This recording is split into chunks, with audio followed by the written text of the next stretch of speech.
And there we go. Well, good morning, everyone, and welcome back to the Truly Your VA with Janice podcast. It's been a little while since I've done a podcast with Truly Your VA with traveling and everything. And I am so excited to have an amazing guest on today. In fact, this is her third appearance this year. That's how overwhelmingly good she is. Has a heart of gold. And let me just tell you before I formally introduce her, there's a line in her bio that I absolutely love. And I kind of say it to myself often. And I probably am not going to say it verbatim, but something about it's not that life is complicated, we are. And without further ado, I want to welcome back to the Truly Your VA podcast, Ambila Nath. Thank you so much for being here today. Janice, as always, it's such an honor and I'm so excited. Oh, yes. And thank you so much for all of those wonderful words and intro. You are so welcome. And obviously you are far from the stereotypical spiritual coach. You have an amazing corporate background and you in management consulting, by the way, and you went from building a six-figure job to building your spiritual business. Now, I know that we've chatted obviously about this in the past, but there's so much more to a spiritual business than just being in business.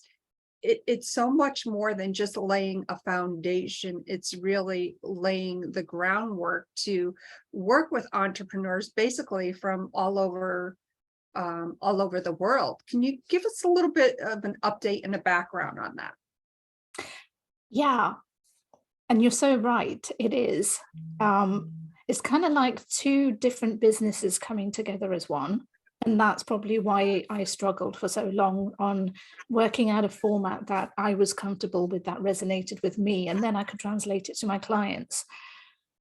You have to work on both equally because you can't be growing your business on the logical, practical, strategic sense and then give up on your spiritual growth. I mean, spirituality for me is now a part of me. So my daily routine or development or whatever you want to call it, it's just a part of me raising my energy levels, me being in touch with my spirituality, the things that I do for self-care. Again, it's all a part of me. But for an individual, you have to know how to marry that with the logical part of the business so that you don't get confused in one or the other. Because I kind of found that when I used to be either one-sided more than the other, the business just didn't work. One or the other, ended up suffering because of what I was trying to portray, what I was trying to project out to the world.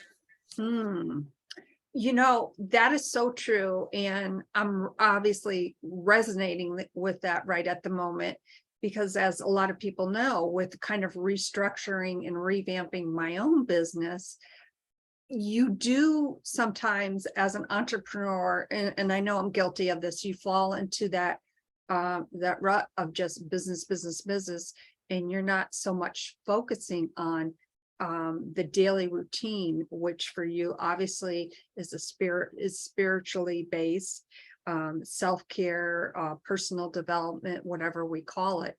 And which brings up my next question, because I know that for me, I have to be, with the type of business that I have, being a virtual assistant, podcast, booking management, so forth, so on, I have to be strategically creative with my time.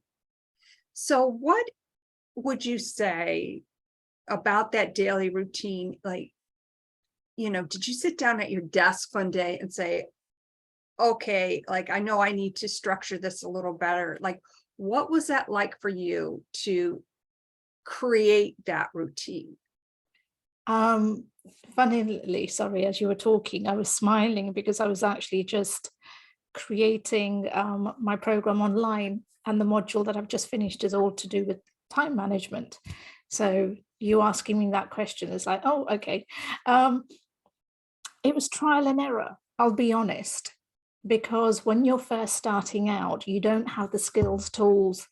And as I said, I was trying to combine two businesses together in terms of how it was going to make work, but also you're settling yourself into a routine or things you want to incorporate that are going to resonate with you, things that you are going to change as part of a lifestyle and not just do it as a habit because some coach has told you to do it. Because I've been through those. I've woken up at 5 a.m. I've exercised in the mornings. I've read books. I've done this. I've done that, trying to follow very corporate-y, logical structures, and then found within months that it's just collapsed. And then I've not been able to maintain it. So you need to find a routine, or I was going to say things that resonate with you, and think of it as a lifestyle change rather than a habit, rather than I'm going to take it on for, X number of days and make it work. So for me, it was a trial and error, but what things have resonated and have stuck to, and I've just actually taken on something new because my body, I suppose spirit has been asking for it. So my regulars have always been that I wake up in the morning, I listen to something positive. They're not necessarily spiritual, but they feed my spirituality. So I listen to something positive. So whether that's a podcast, whether that's, for me, tends to be YouTube channel, I go with and listen to something motivational that resonates with me for that morning.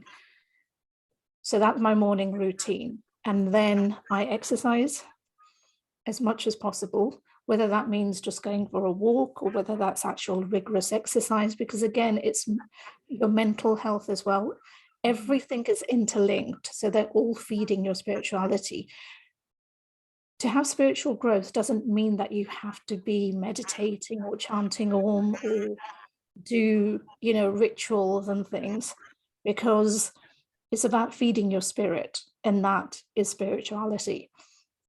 So the new thing that I've actually taken on, which my, if you want to call it spirit, which my inner self has been asking for, is meditation. And that's not something that has ever come easy to me. And I've just actually taken that on board, and I'm actually enjoying it because the kind of meditation I'm doing is what I need for now.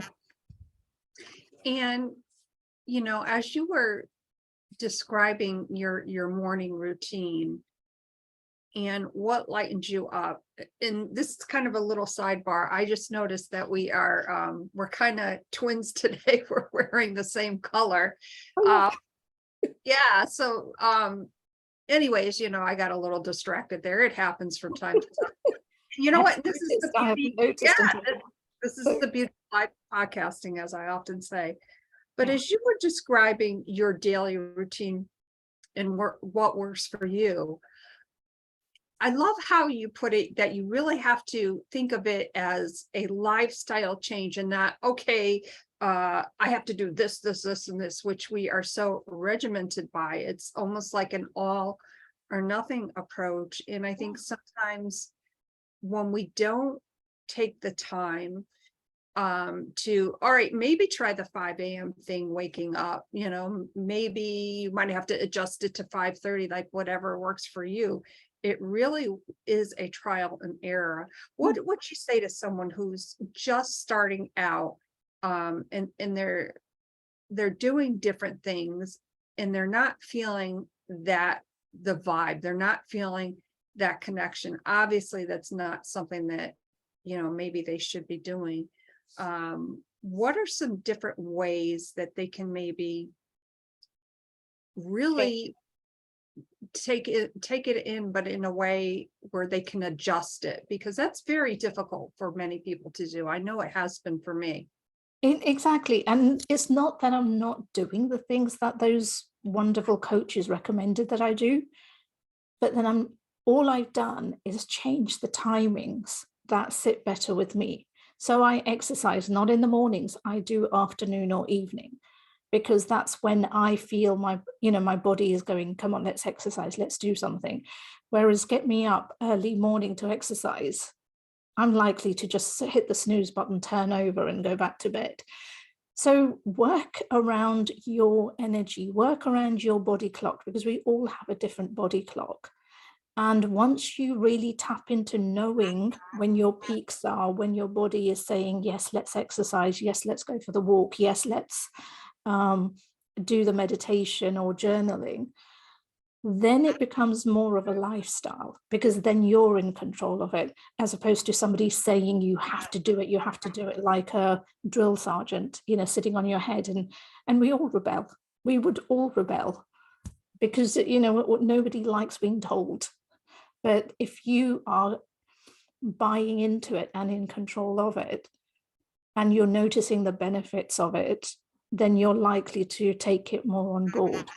So that would be one of the major things. Look into your body clock, see what works for you. And then if you've done that and it still doesn't resonate, then that's okay. Try something else. Exercising, lots and lots of ways to exercise. Just because one person has said you've got to go to the gym 12 hours a day, but equally you can go for walks. That's exercise. So find ways of doing what you enjoy under the headings that everybody else says that you should be doing it. Right, because what works for me, for instance, I love kickboxing. I have my own commercial grade. I love kickboxing. Oh my God, just love it. But I have my own kickboxing commercial grade bag, in my office on the other side. So I love that crisp, even though it's like cold, like hitting that bag for me. There's something about and kicking it, by the way, and I'm pretty darn good. But that works for me. That may not work for somebody else. Now, had you told me, a few years ago that I was going to fall in love with kickboxing, and I also love rowing, like, to me, that's like, what? I'm 60 years old. That's kind of crazy, but that works for me. It may not work for somebody else. Exactly. But that's the thing about having that openness to know that you're not restricted. Just because look at the heading, somebody said exercise, find some form that works for you. It doesn't have to be the way that they're preaching it, because it's not so much about the exercise, it's the fact that you are doing something that is feeding you, that is feeding your spirit, that is making you happy. Those are the things that we want the results on, and then you are more likely to keep up with it.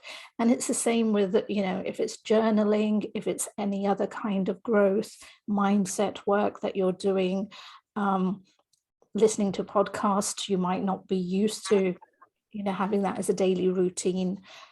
All of those things, again, is very much about find the experts that resonate to you,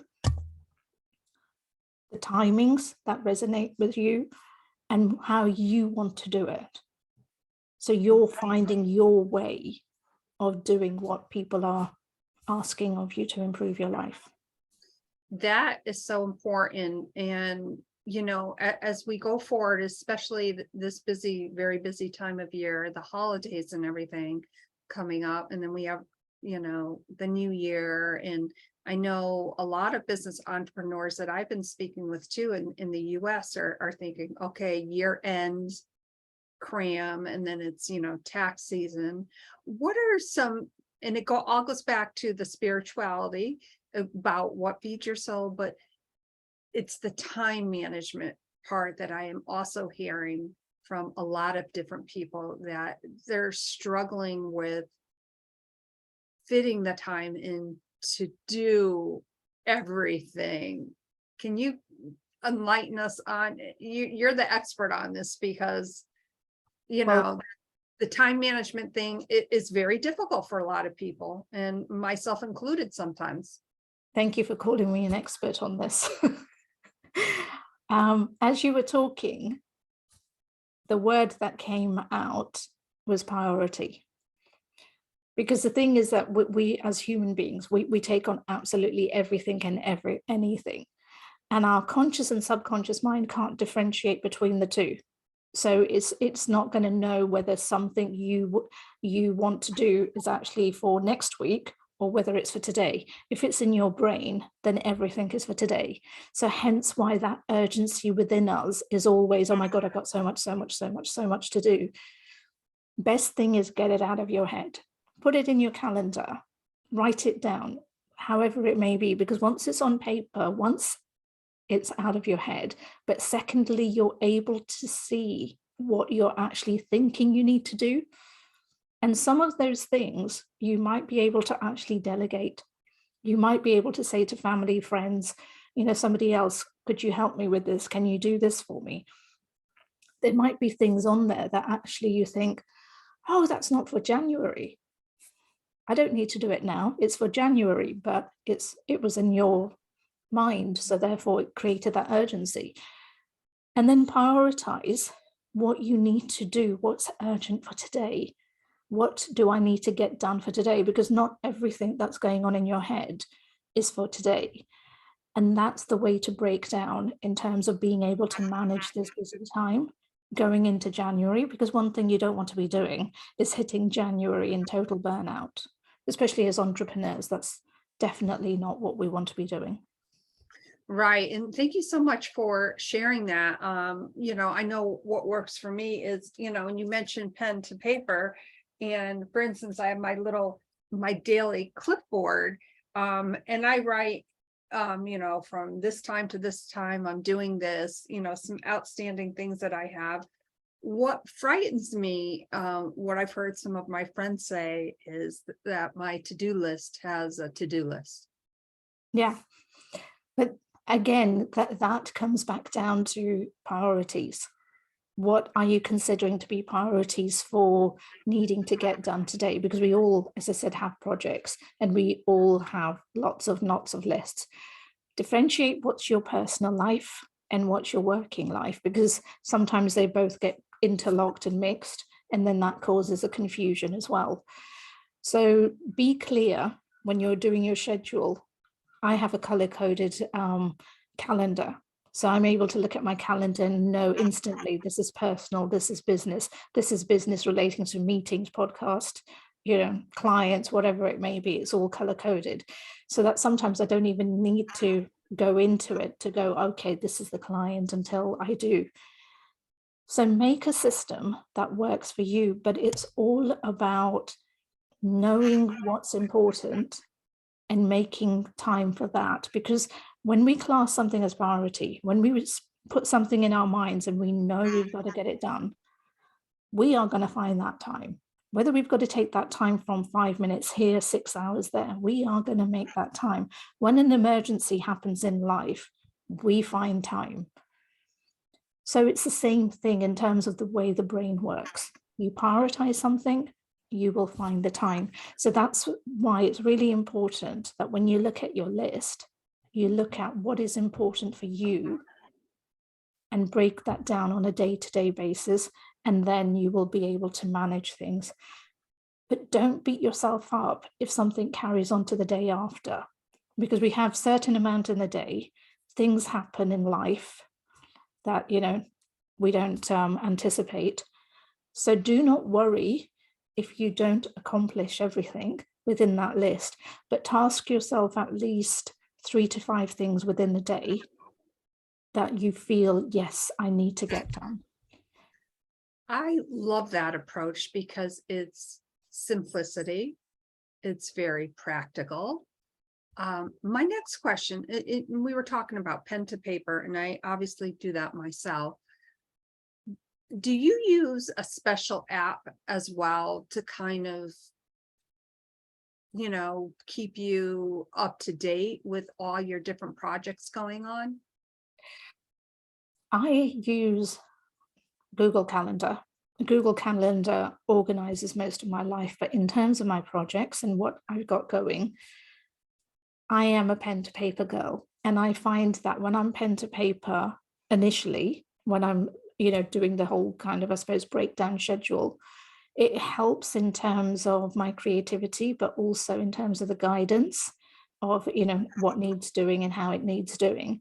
And then I translate it all onto the calendar with flexibility. And then, like yourself, I'm also pen to paper. I have my clipboard next to me where I do my daily tasks, where I've broken up what do I need to do today, and what's important for me. So all of that is laid down on a daily basis. Otherwise my mind is going here and it's going there, and I've got to do this and I've got to do that, and at the end of the day I'm like, I don't feel as though I've done anything because I haven't actually accomplished any of the projects that I felt I needed to. So find a system that works for you, but I'm a huge pen to paper person. Wow. And that is so true. Find the system that works for you. Now, I know many of people, through their different email forums, especially Google, you have Google, the Google Calendar, which is awesome. Yahoo, all the different email providers have that service. So, but I like how you said that you still do the pen to paper, because I think, obviously everyone relies so much on their electronics. What if the power goes out? You need a backup. So thank you so much for sharing that. I just want to sidebar for just a moment and welcome all of our listeners on the Wisdom Audio app. I'm so excited that you are all here, and I see some familiar names. So thank you so much for being here. Ambila, your first podcast with me was on June 23rd. Your second was August 25th. And today it's obviously December 6th. And you were just mentioning about time management, how you just finished a module. So that to me sounds very exciting. Are you coming out with a new program for your clients? It's actually my existing program, which I'm also taking online so I can serve more people in a better way. It's my one-to-one program where people get to work with me for 8 modules rather than 8 weeks. And we go through every step possible to help them to not just build a business, but if they're already in business, to how to up level that business so that they're making consistent money, clients, and also saving themselves time. So a lot of what I've discussed today, I actually walk them through that process. I help them with the skills systems. So whereas we're just kind of going, find a system that works for you, I actually give you a list of systems that can possibly work to help your business to, move things forward. And I even train, because of my technical background, I've created training videos. So in some cases, I'm actually training you on how you can actually set this up, because some of my clients aren't IT as I am. So therefore, they found it really helpful just being able to have this guidance to go, do this, do this, do this, and then you're all set up, and then you can really manage your time and your business. So all of those kinds of things. But yes, so I'm super excited. This is almost at completion, and then it means that I can take on group coaching as well. Wow. When do you think you'll be doing the group coaching? Well, hopefully from January onwards, but I'll still be taking the one-to-one. The one-to-one just means that you get far more private time with me, and you get more able to answer more questions, and it's all about you, me really pushing your business. Whereas with a group, because you will be part of a group, so it's a shared platform, so therefore you won't get that same quality time with me. Right. When a client comes to work with you, and obviously we know that there's a time management module, what would you say is, and we talked about systems, and you described, which I think is amazing, that because a lot of entrepreneurs are not that tech savvy. I consider myself to be tech savvy, but I don't know it all. So I think that is just so amazing. What would you say would be another big tip, or maybe something about one of your modules that sticks out with your clients? God, there's a lot. It really depends where they are in their business, but in keeping with the time management element, one of the other great things is that for an entrepreneur to move in from a hobby mindset to a business mindset, I go through the journey of that. So because of my holistic background, spiritual background, what you are getting with me within my program isn't just the logical strategies, but you're also getting the personal growth strategies, because you cannot maintain or build a business if you are not growing yourself as a person. So there's a lot to do with mindset. There's a lot to do with emotional blocks. There's a lot to do with what is stopping you from moving forward. And with the spirituality, being a reader as well as a healer, I'm able to help guide people, but I'm also able to help them to remove those emotional blocks, so that if the strategies aren't working, then we go deeper. We don't just go, well, strategy isn't working, you keep at it, it will work. We go, okay, that's not working. What's stopping you? Where is that block happening? What trauma have you been holding on to? What belief system do you really need to get rid of? So you're getting a complete 360. And all of that is covered within the modules. But again, on a one-to-one, you get so much more quality time. And you get the meditations, you get the insights, you get me working on removing those blocks. On a group coaching level, it will be a different forum, because I'm then serving a collective rather than an individual. So it won't be so, detailed. Now, you mentioned something very important in that, about coaching your clients from a hobby mindset to a business mindset. Yeah. I've heard hobby mindset come up so much the last month. And I think that's no coincidence. I think it's ironic though. When would someone know? Because a lot of people don't, I think, know that they're in that hobby mindset. What would be a huge clue to them that, gee, I got to change this around, I'm not getting anywhere? Okay. Easiest definition, and this is my definition, so please don't put it out there for other people, but my definition of a hobby mindset is, if you're not making consistent money, if you're not getting consistent clients, then you are in a hobby, because you are making money when you do the work, when you feel like you want to do the work. So you might do that extra push to get that sale or promote your product or service, and then you relax, and then and then the next thing you know, it's like, oh my god, that client's gone, I need to rev up again. So if you're constantly on a stop start with your money income coming in, but also in terms of your client work, then that's what I class as a hobby, because you're living on a month by month mentality and basis, which is what we have when we're employees. We live paycheck to paycheck. Of course, we may have savings at the bank and everything else, but we are waiting for that paycheck to come. So when we transfer to being an entrepreneur, and this is how I started off, I have the same mindset because nobody told me any different. So I used to think, okay, I'll get a client this month, then I'll work with that client. Then when I finish with a client, then I'll get another client. And then when I finish with that, and business not growing, why am I struggling for income? Because sometimes I might not get the next client straight away. And that is the hobby. Being a business owner, you're actually planning forward so that you don't have those gaps. You're planning for the eventuality. You're continuously selling, if that's what the word you want to use, but you're continuously promoting, you're continuously selling, and you're continuously putting yourself out there so that people know you exist.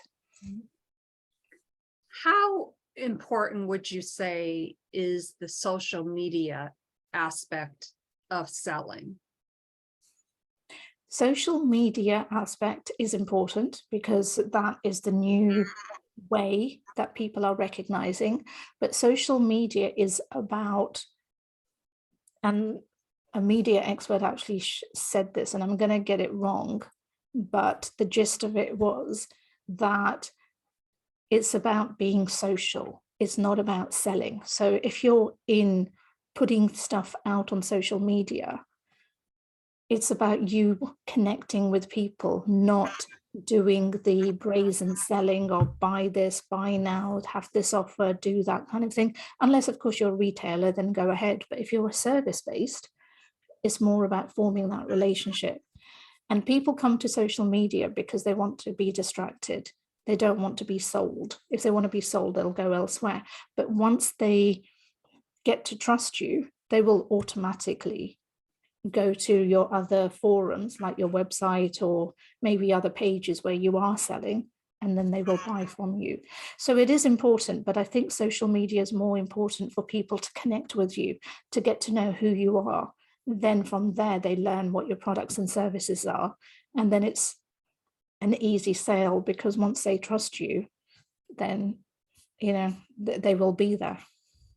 Wow, this has been such an amazing conversation.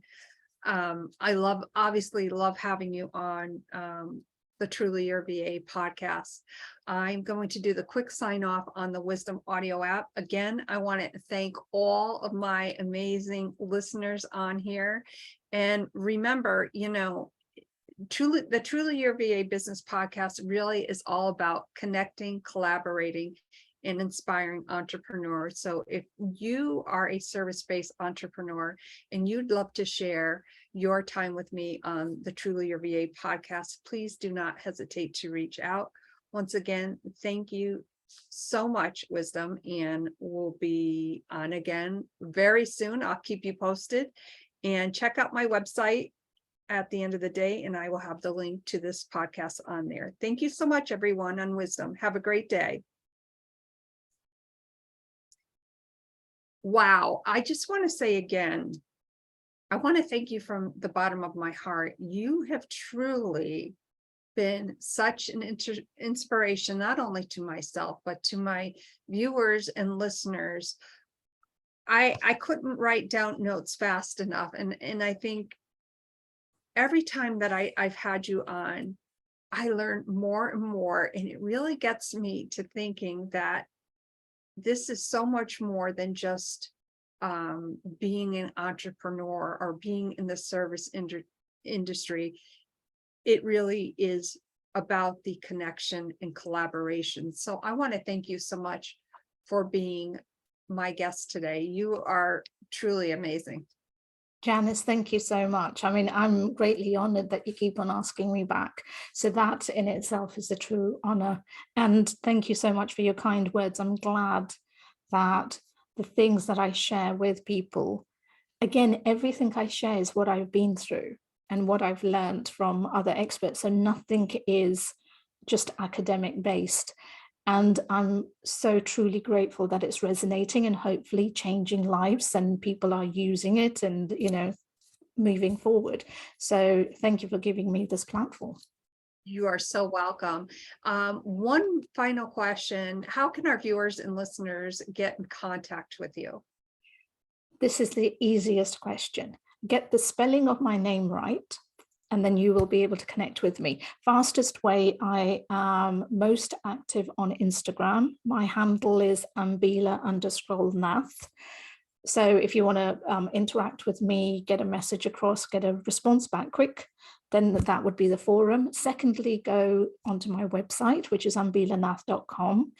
I do have LinkedIn, Facebook, but I'm not as active as the other two. So yeah, those would be the forums. Wonderful. Thank you so much. And I, of course, will make sure that all of those links are in the show notes.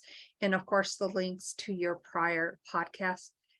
My name is Janice, the host of Truly Your VA with Janice podcast. And remember, this is the business podcast to connect, collaborate, and engage. Thank you so much for being here today. And we shall see you again very soon. Bye for now.